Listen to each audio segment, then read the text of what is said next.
Hello students. मैं सुधांशु स्वागत करता हूं आपका आशीष तिवारी यूट्यूब चैनल पर। आशा करता हूं कि आप सभी अच्छे होंगे। मैं इस चैनल के माध्यम से आप सभी के लिए लेकर आया हूं एक वीडियो लेक्चर सीरीज जो बेस है आपके ऑल यूजी कोर्सेज के सेमेस्टर फर्स्ट एंड सेकंड की environmental science theory into practice first पर्यावरण विज्ञान व्यवहार में सिद्धांत फर्स्ट नाम की एक इम्पोर्टेंट किताब पर, और जो कि आपका एबिलिटी इनहेंसमेंट कोर्स एक का सब्जेक्ट रहने वाला है। तो स्टूडेंट, अगर आप ड्यू, सोल, रेगुलर या किसी और यूनिवर्सिटी से सब्जेक्ट पढ़ रहे हैं तो ये सीरीज आपके लिए बहुत ही उपयोगी होने वाली है। हर चैप्टर को हम सिंपल भाषा में समझेंगे, इंपॉर्टेंट कॉन्सेप्ट्स को ब्रेक डाउन करेंगे और एग्जाम पॉइंट ऑफ व्यू से भी डिस्कस करेंगे। तो स्टूडेंट, अगर आप DU, SOL, regular, NCWEB and other किसी के भी सब्जेक्ट को समझना चाहते हैं आसानी से, तो चैनल को सब्सक्राइब जरूर कर लीजिएगा, वीडियो को लाइक कर लीजिएगा और अपने दोस्तों के साथ शेयर करना ना भूलें।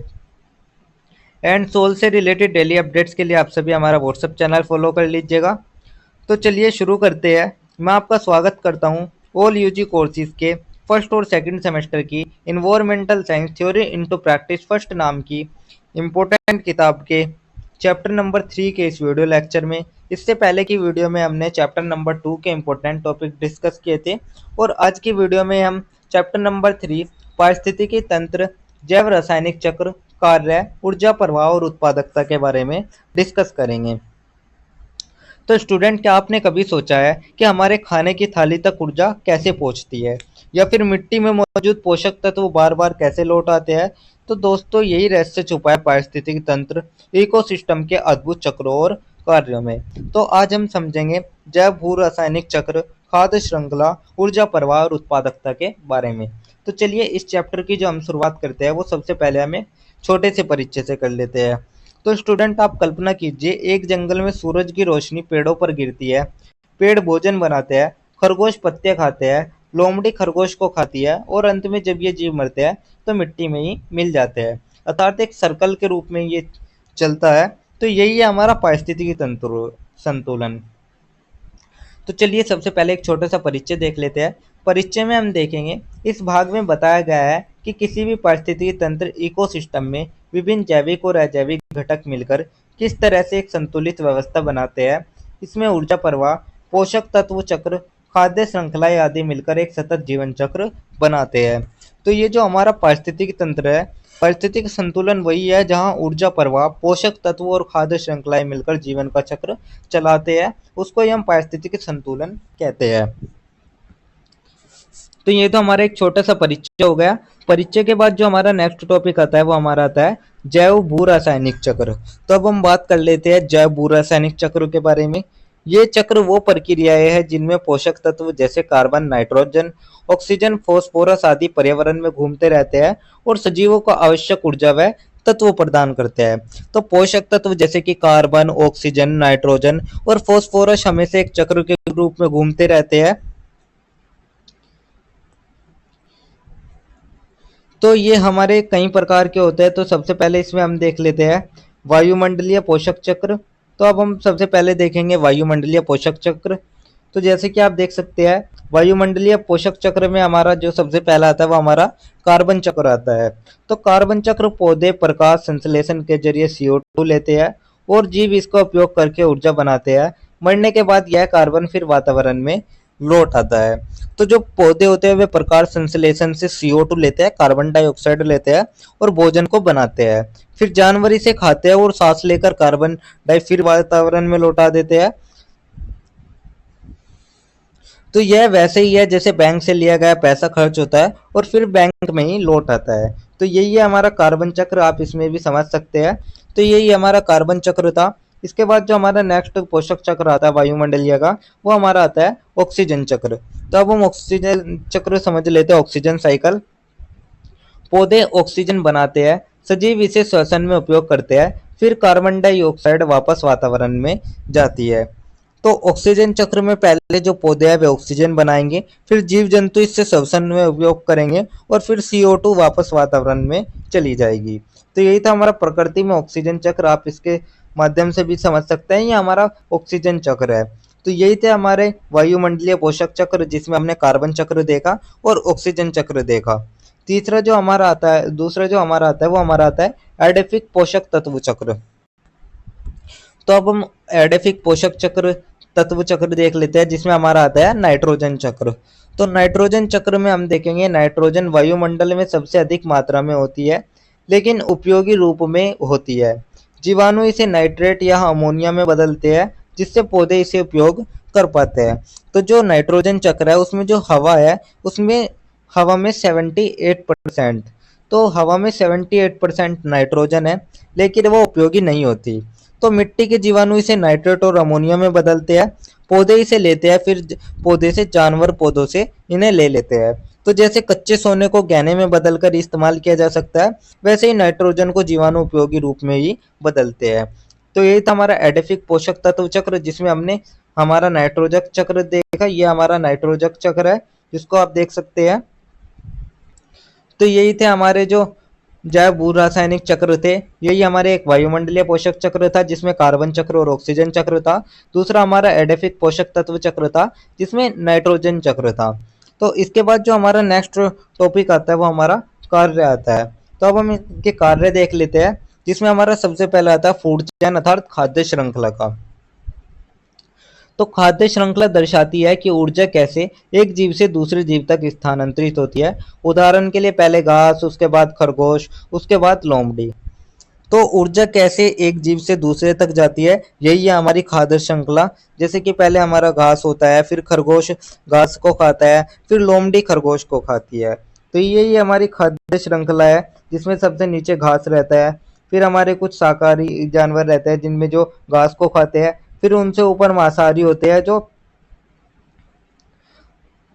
उन शाकाहारी जानवरों को खाते हैं। फिर ऐसे ही करके सबसे ऊपर जो होते हैं वे बाज वगैरह होते हैं, जो कि सबसे मृत जानवरों को भी खा लेते हैं।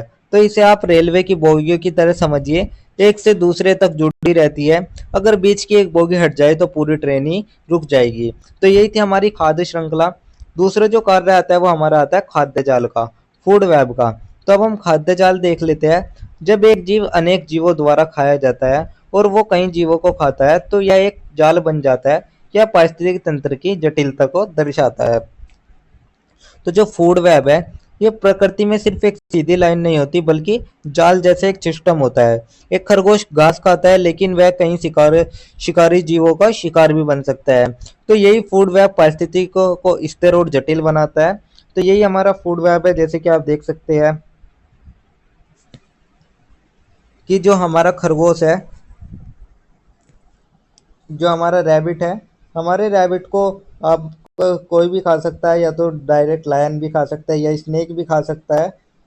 तो स्नेक को फिर बाज खाएगा, या फिर चूहे को फिर शेर खाएगा। तो इसी तरीके से खाद्य जाल है, तो ये पूरा फैला हुआ है। तो यही था हमारा खाद्य जाल। तो यही थे हमारे पारिस्थितिकी तंत्र के कार्य। इसके बाद जो हमारा नेक्स्ट टॉपिक आता है वो हमारा आता है एक पारितंत्र में ऊर्जा प्रवाह। तो अब हम एक पारितंत्र में ऊर्जा प्रवाह देख लेते हैं कि एनर्जी फ्लो इन इकोसिस्टम। तो इसमें हम सबसे पहले देखेंगे ऊर्जा का स्रोत सूर्य है। तो जो ऊर्जा का मुख्य स्रोत है वो है हमारे सूरज।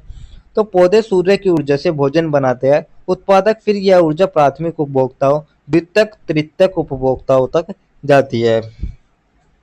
तो जो पौधे होंगे वे पहले इस ऊर्जा से भोजन बनाएंगे, सूरज की ऊर्जा से। उसके बाद जो ये ऊर्जा होगी ये क्रमशः पहले प्राथमिक उपभोक्ता में, उसके बाद द्वितीयक उपभोक्ता में, और फिर तृतीय उपभोक्ता तक ये जाती है। हर स्तर पर ऊर्जा की कुछ मात्रा नष्ट हो जाती है, इसलिए ऊर्जा प्रवाह एक दिशा में होता है। तो जो हर स्तर होता है उसमें कुछ ऊर्जा ताप के रूप में नष्ट हो जाती है, इसलिए ऊर्जा का जो प्रवाह है वो एक तरफा है। तो स्टूडेंट, जैसे आप पानी की बोतल से हर गिलास में डालते हैं, ऊपर से नीचे पानी घटता है लेकिन वापस ऊपर नहीं आता, तो वैसे ही ऊर्जा भी केवल आगे बढ़ती है, वापस लौट कर नहीं आती है। तो यही है हमारा एक पारितंत्र में ऊर्जा प्रवाह। इसके बाद जो हमारा नेक्स्ट टॉपिक आता है वो हमारा आता है उत्पादकता को लेकर। तो अब हम उत्पादकता देख लेते हैं। तो उत्पादकता में हम देखेंगे सबसे पहले सकल उत्पादकता जीपीपी, उसके बाद हम देखेंगे शुद्ध उत्पादकता एनपीपी। तो सकल उत्पादकता हमारी होती है पौधे द्वारा बनाई गई कुल ऊर्जा। तो वह कुल जैविक पदार्थ जो पौधे बनाते हैं उसको ही हम सकल उत्पादकता कहते हैं। सेकंड आती है हमारी शुद्ध उत्पादकता, जिसे हम नेट प्राइमरी प्रोड्यूसिविटी भी कहते हैं, और इसको हम ग्रोस प्राइमरी प्रोड्यूसिविटी भी कहते हैं। तो जीपीपी में से पौधे द्वारा उपयोग की गई ऊर्जा घटाने पर जो बचती है वही हमारा एनपीपी है। तो सकल उत्पादकता में से पौधों द्वारा उपयोग की गई ऊर्जा घटा देने पर जो बचती है वही शुद्ध होती है। तो जीपीपी माइनस जो पौधे द्वारा उपयोग की गई ऊर्जा है उसको अगर हम हटा देंगे तो हमें एनपीपी प्राप्त हो जाता है। तो वही हमारी शुद्ध उत्पादकता या हमारा एनपीपी है। तो यही ऊर्जा आगे उपभोक्ताओं और खाद्य श्रृंखलाओं तक पहुंचती है। जैसे एक फैक्ट्री अपनी कुल कमाई जीपीपी में से खर्च निकालने के बाद जो लाभ बचता है वही हमारा एनपीपी है। तो यही थी उत्पादकता। इसके बाद जो नेक्स्ट टॉपिक आता है वो हमारा आता है समस्थिति को लेकर। तो अब हम समस्थिति के बारे में बात कर लेते हैं। समस्थिति के में हम देखेंगे यह पारिस्थितिकी तंत्र की वह क्षमता है जिससे वह खुद को संतुलन में बनाए रखता है। तो यह पारिस्थितिक तंत्र की खुद को संतुलित करने की एक क्षमता है। जैसे कि यदि कोई जीव विलुप्त हो जाए तो दूसरा जीव उसकी जगह ले लेता है। मान लीजिएगा कोई जीव है वो विलुप्त हो जाता है तो प्रकृति दूसरे जीव से उस खाली जगह को भर देती है। जैसे आप मान लीजिए कि एक टीम का खिलाड़ी चोटिल हो जाए तो जो दूसरा खिलाड़ी है वो उसकी जगह लेता है ताकि जो मैच है वो लगातार चलता रहे। तो यही था हमारी समस्थिति या जिसे हम समस्थिति भी कहते हैं। इसके बाद जो हमारा नेक्स्ट टॉपिक आता है वो हमारा एक छोटा सा सारांश आता है। तो अब हम पूरे चैप्टर का एक छोटा सा सारांश एक छोटा सा कंक्लूजन या निष्कर्ष देख लेते हैं। तो सारांश में हम सबसे पहले देखेंगे पोषक तत्व कैसे पर्यावरण में चक्रित होते हैं। तो जो पोषक तत्वों के चक्र है वे हमें बताते हैं कि संसाधन कभी बर्बाद नहीं होते, वे बार बार घूमकर जीवन को ही बनाए रखते हैं। जीवों में ऊर्जा का प्रवाह कैसे होता है। तो जो खाद्य श्रृंखला जो उत्पादकता है वो हमें पारिस्थितिकी तंत्र की क्षमता समझाती है। खाद्य श्रृंखला और खाद्य जाल की भूमिका। तो जो खाद्य श्रृंखला और खाद्य जाल है वो ऊर्जा के प्रवाह को दिखा सकता है। साथ ही पारिस्थितिकी तंत्र की उत्पादकता और संतुलन बनाए रखने की क्षमता। तो उत्पादकता हमें पारिस्थितिकी तंत्र की क्षमता समझाती है और होम्योस्टेसिस हमें याद दिलाते हैं कि प्रकृति हमेशा संतुलन बनाए रखने की कोशिश करती है।